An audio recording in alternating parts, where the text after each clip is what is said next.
Hello friends, চলে এসেছি আবার একটা মজাদার টেস্টি রেসিপি নিয়ে। আজ আপনাদের দেখাবো একদম রোড সাইডে রোল কিভাবে বানাতে হয়। তাহলে দেখে নিন। প্রথমেই এখানে আমরা নিয়ে নিয়েছি ময়দা, তার মধ্যে দিয়ে দেবো 1 চামচ হচ্ছে চিনি গুঁড়ো, পরিমাণ মতো লবণ এবং সাদা তেল। তারপর ময়দাটাকে মেখে আপনাদের এইরকম তৈরি করে নিতে হবে। তারপর ওই ময়দা থেকে বড় বড় লেচি কেটে আপনাদের বড়ভাবে আপনাদের পরোটাটাকে বেলে নিতে হবে। তারপর শুকনো তাওয়াতে এটাকে এপিঠ ওপিঠ ভালোভাবে সেঁকে নিতে হবে।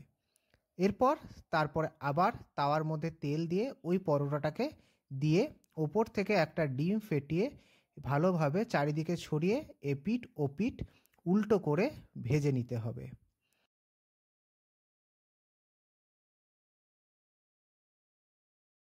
আবারও সেম প্রসেসে আর একটাকে দিয়ে তার উপরে ডিম ফেটিয়ে দিয়ে চারিদিকে ডিমটাকে ছড়িয়ে দিয়ে এপাশ ওপাশ ভালোভাবে সেঁকে নিতে হবে।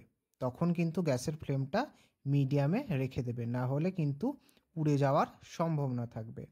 ব্যাস, তারপরে এটাকে নামিয়ে নিয়ে এর উপরে এক এক করে সমস্ত দিয়ে দিতে হবে। যেমন প্রথমে দিয়ে দিলাম শসা, তারপরে দিয়ে দেবো পেঁয়াজ, তারপরে আপনারা যে যেমন ঝাল খাবেন তার মতো লঙ্কা, তারপরে লেবুর রস এবং কিছুটা পরিমাণে দিয়ে দেবো এখানে চাট মশলা, এবং তারপর এর উপরে দিয়ে দেব টমেটো সস। আপনারা যদি গ্রিন চিলি সস পছন্দ করেন তাহলে দিয়ে দিতে পারেন।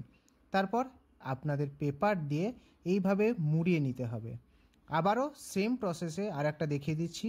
প্রথমে দিয়ে দিতে হবে শসা কুচি, তারপরে পেঁয়াজ কুচি, তারপরে এর মধ্যে দিয়ে দিতে হবে কাঁচা লঙ্কা, লেবুর রস এবং চাট মশলা। তারপর আবারও এর মধ্যে দিয়ে দেব টমেটো সস। ব্যাস, তারপরে এটাকেও আপনাদের ভালোভাবে মুড়িয়ে নিয়ে রেডি করে দিলেই হয়ে যাবে কিন্তু একদম রোড সাইডের মতো এগ রোল। তাহলে কত চটজলদি হয়ে গেল দোকানের মতো এগ রোল। তাহলে যদি আমার এই রেসিপিটা ভালো লেগে থাকে তাহলে অবশ্যই লাইক করবেন, চ্যানেলটা সাবস্ক্রাইব করবেন। ধন্যবাদ।